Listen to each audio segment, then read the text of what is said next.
दोस्तों आज हम बात करेंगे ट्रांजिस्टर के बारे में। तो चलिए शुरू करते हैं। दोस्तों जो ट्रांजिस्टर होता है वो 3 रीजन से मिलके बना होता है, ठीक है, और 2 उसमें जंक्शन होते हैं। यहाँ पर आप देख सकते हैं 1 2 3 NPN 3 रीजन है और 2 जंक्शन हैं। जंक्शन 2 कैसे?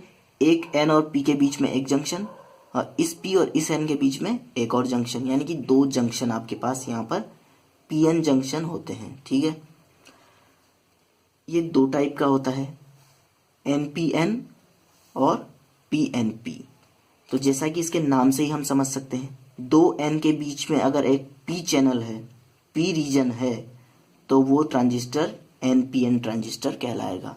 यहाँ पर आप देख सकते हैं ये 2 N रीजन है और ये एक P रीजन है जो इन दोनों के बीच में है, ठीक है। तो इसको हम बोलेंगे NPN ट्रांजिस्टर। और अगर PNP है तो 2 P रीजन के बीच में एक N रीजन आपका होगा, इसलिए इसको बोलेंगे PNP ट्रांजिस्टर। अब ये जो रीजन होते हैं इनके नाम होते हैं। जो ये बीच वाला जो पार्ट होता है छोटा, उसको हम बोलते हैं बेस यानी कि आधार। ये जो पार्ट होता है उसको हम बोलते हैं इमीटर उत्सर्जक, और ये जो पार्ट होता है आपका उसको बोलते हैं कलेक्टर यानी कि संग्राहक, ठीक है। इस केस में भी इमीटर ये हो जाएगा, कलेक्टर ये होगा और बेस ये छोटा वाला पार्ट, ठीक है। अब हम बात करते हैं इनके इमीटर, बेस और कलेक्टर के बारे में, ठीक है। तो सबसे पहले हम बात करेंगे इसके बेस के बारे में। तो बेस जो होता है वो सेंट्रल सेगमेंट होता है, यानी कि बीच वाला पार्ट होता है। जैसा कि मैंने आपको पहले बताया, N और N के बीच में ये P होता है, यानी कि ये आपका बेस है। इन दोनों के बीच में ये N है, यानी कि ये आपका बेस होगा, बीच वाला पार्ट। वेरी थिन सबसे पतला होता है, साइज से भी आप पता कर सकते हैं। यहाँ पर देखिए सबसे पतला कौन है, ये P, यानी कि ये बेस होगा। इसमें सबसे पतला ये N है, यानी कि ये आपका बेस, ये आपका इस केस में बेस होगा, ठीक है। लाइटली डोप्ड होता है, यानी कि जब इसमें डोपिंग की जाती है, अशुद्धियां मिलाई जाती है, तो बहुत ही कम मात्रा में मिलाई जाती है, जिससे कि इसमें होल्स बहुत ही कम होते हैं NPN में। और PNP में अगर बेस में हम बात करें तो इसमें इलेक्ट्रॉन बहुत ही कम होंगे, ठीक है। अब हम चलते हैं इमीटर की तरफ। तो जो इमीटर आपका होता है वो मॉडरेट साइज का होता है। मॉडरेट साइज क्या होती है? नॉर्मल साइज का। यहाँ पर आप देख सकते हैं बेस का साइज सबसे पतला है, कलेक्टर का साइज सबसे बड़ा है, तो ये बीच वाला साइज है इसका, यानी कि नॉर्मल साइज है। तो इसको हम इमीटर बोलेंगे, न ज़्यादा बड़ा न ज़्यादा छोटा साइज, बीच वाला जो साइज होगा वो इमीटर होगा आपका। हेवीली डोप्ड, यानी कि इसको डोपिंग बहुत ही ज़्यादा मात्रा में की जाती है, ठीक है। तो इसमें जो इलेक्ट्रॉन होंगे वो बहुत ही ज़्यादा मात्रा में होंगे। इसमें जो इमीटर में, इस केस में PNP में देखें तो इसमें होल्स जो होंगे वो बहुत ही ज़्यादा मात्रा में होंगे, ठीक है। अब हम बात करते हैं कलेक्टर के बारे में। तो इसकी जो डोपिंग होती है वो बहुत ही कम होती है। सबसे माने मॉडरेट डोपिंग का मतलब हो गया बेस से तो ज़्यादा होगी। देखिए यहाँ पर डायग्राम में आप देखते हैं, बेस की डोपिंग हमने देखी थी सबसे कम होती है, इमीटर की डोपिंग हमने देखी थी सबसे ज़्यादा होती है। तो इसकी जो डोपिंग होती है वो बेस से तो ज़्यादा होती है लेकिन इमीटर से कम होती है, यानी कि मॉडरेट डोपिंग होती है। और इसका जो साइज है वो लार्ज होता है, यानी कि बेस से भी बड़ा साइज होगा इसका और इमीटर से भी बड़ा होगा, यानी कि सबसे बड़ा साइज कलेक्टर का ही होता है। इसको कलेक्टर क्यों बोला ये थोड़ा समझते हैं। क्योंकि यहाँ पर हमने देखा कि इसके पास क्या होते हैं, इलेक्ट्रॉन बहुत ही ज़्यादा होते हैं और इसके पास क्या होते हैं, इलेक्ट्रॉन बहुत ही कम होते हैं। तो जब हम यहाँ पर बैटरी लगाते हैं इमीटर से बेस के बीच में, तो बैटरी से क्या होता है, एक इलेक्ट्रिक फील्ड यहाँ पर जनरेट होता है।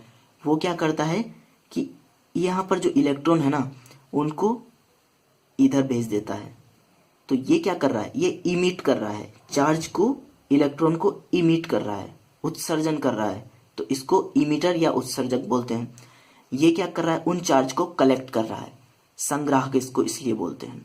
तो इसलिए इनको नाम के आधार पर भी हम समझ सकते हैं। ठीक है, अब हम बात करते हैं इनके सिंबल के बारे में। दोस्तों जो एनपीएन सिंबल होता है ना, उसका इस तरह से हम उसको दिखा सकते हैं।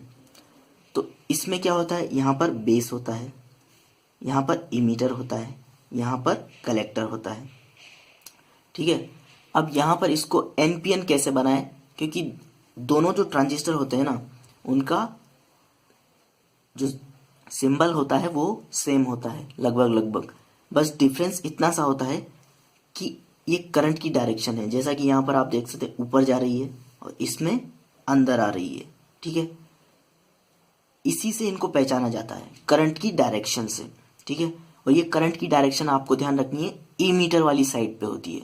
ई मीटर वाली साइड पे, यहाँ पर देखिए ये ई मीटर वाली साइड पे करंट की डायरेक्शन है, यहाँ पर भी ई मीटर वाली साइड पर है। यहाँ पर आपको नहीं लगानी है डायरेक्शन ई मीटर पे ही दिखाई जाती है। ठीक है, तो एनपीएन में डायरेक्शन कैसी होगी, तो इसके लिए एक ट्रिक है। एनपीएन सबसे पहले क्या आ रहा है, एन यानी कि निकास, यानी कि बाहर जाएगी, निकलती हुई, बाहर निकलती हुई। ठीक है, पीएनपी पहले क्या आ रहा है, पी यानी कि प्रवेश, यानी कि प्रवेश करेगी, अंदर जाएगी। ठीक है, तो इससे हम इन दोनों ट्रांजिस्टर के सिंबल को बना सकते हैं। ठीक है, और करंट की डायरेक्शन भी हम सही यहाँ पर लगा सकते हैं। ठीक है, अब हम बात करेंगे इसके कैरेक्टरिस्टिक्स की।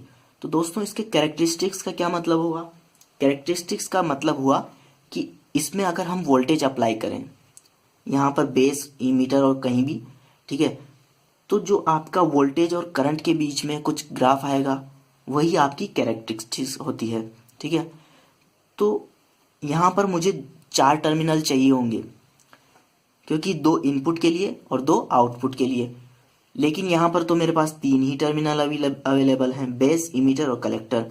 तो मैं क्या करूँगा, एक को कॉमन कर दूंगा। कॉमन करूँगा मतलब एक को इनपुट के साथ भी यूज करूँगा और उसी को मैं आउटपुट के साथ भी यूज करूँगा। तो इसलिए यहाँ पर मैं एक टर्मिनल को कॉमन रखूँगा। तो कॉमन में किसको रखूँ, तो इस हिसाब से यहाँ पर 3 कॉन्फ़िगरेशन बनते हैं, कॉमन इमीटर, कॉमन बेस और कॉमन कलेक्टर। तो सबसे जो यूजफुल होता है, यानी कि जो फायदा देता है सबसे ज़्यादा, वो होता है कॉमन इमीटर, क्योंकि उसमें जो गेन होता है ना दोस्तों, वो करंट और वोल्टेज दोनों गेन हमको मिलता है। तो चलिए कॉमन इमीटर कैरेक्टरिस्टिक्स को हम एक बार देख लेते हैं। तो यहाँ पर मेरे पास कॉमन इमीटर कैरेक्टरिस्टिक्स के लिए डायग्राम है। ठीक है, ये यहाँ पर आप देख सकते हैं, ये एनपीएन ट्रांजिस्टर है, क्योंकि यहाँ पर बाहर निकलती हुई मैंने आपको करंट दिखाई है। ठीक है, एन से निकास। ठीक है, इसको बेस के साथ हमने अमीटर जोड़ा है, यहाँ पर वोल्ट मीटर जोड़ा है और ई मीटर को मैंने यहाँ पर कॉमन किया है। देखिए ये मेरा आउटपुट है और ये मेरा इनपुट है, तो ई मीटर इधर भी कनेक्टेड है और ई मीटर इधर भी कनेक्टेड है। इसका मतलब ये कॉमन ई मीटर कॉन्फ़िगरेशन है। ठीक है, अब बेस और ई मीटर के बीच में मुझे वोल्टेज नापना है, तो मैं यहाँ पर एक वोल्ट मीटर लगा दूंगा। तो वो किसका वोल्टेज नापेगा, बेस और ई मीटर का। यहाँ पर मैंने बैटरी लगा दी। ठीक है, यहाँ पर मैंने रेजिस्टेंस लगा दिया एक। ठीक है, उसके बाद कलेक्टर करंट नापने के लिए मैंने एक यहाँ पर अमीटर लगा दिया। कलेक्टर और ई मीटर के बीच में वोल्टेज नापने के लिए मैंने यहाँ पर एक वोल्ट मीटर लगा दिया और ये बैटरी यहाँ पर मैंने लगा दी, वीसीसी। ये वाली बैटरी है वीबीबी। ठीक है, अब हम क्या करेंगे, यहाँ पर पहला केस, यहाँ पर 2 केस होते हैं। पहला केस क्या करेंगे, VCE को कॉमन रखेंगे, कांस्टेंट रखेंगे इसको, यानी कि इसको चेंज नहीं होने देंगे। और क्या करेंगे, VBE और IB के बीच में ग्राफ खींचेंगे। ठीक है, तो ये ग्राफ कैसा आएगा, कुछ इस तरह का आएगा। VCE यहाँ पर आपका कांस्टेंट है, यानी कि कलेक्टर और इमीटर के बीच का वोल्टेज कांस्टेंट रहेगा। तो आपका जो बेस इमीटर और बेस करंट के बीच में जो ग्राफ आएगा वो इस तरह का आएगा। ठीक है, 0.6 से स्टार्ट होगा और ये डायोड के फॉरवर्ड बायस की तरह यहाँ पर फॉरवर्ड बायस कैरेक्टरिस्टिक्स में जैसा आपने देखा था वैसा ही यहाँ पर ग्राफ आता है। ठीक है, अब हम बात करते हैं इसके दूसरे केस के बारे में। यहाँ पर क्या करूँगा मैं, जो बेस करंट है IB, ये वाली करंट, इसको कांस्टेंट रखूँगा। ठीक है, और जो ये करंट है IC यानी कि कलेक्टर करंट और VCE collector to emitter voltage के बीच में जो ये वोल्टेज है उसके बीच में ग्राफ खींचूंगा। ठीक है, तो यहाँ पर ये ग्राफ कुछ इस तरह का आएगा। ठीक है, यहाँ पर IB को मैंने कांस्टेंट रखा है, IC और VCE के बीच में मैंने ग्राफ खींचा है। IB को मैं अगर 10 एम्पियर पे कांस्टेंट रखूँ तो मेरा ग्राफ कुछ इस तरह का आता है। लेकिन अगर मैं IB को 20 एम्पियर पे कांस्टेंट रखूँ, ठीक है, और फिर ग्राफ खींचूँ तो मेरा ग्राफ इस तरह का आएगा।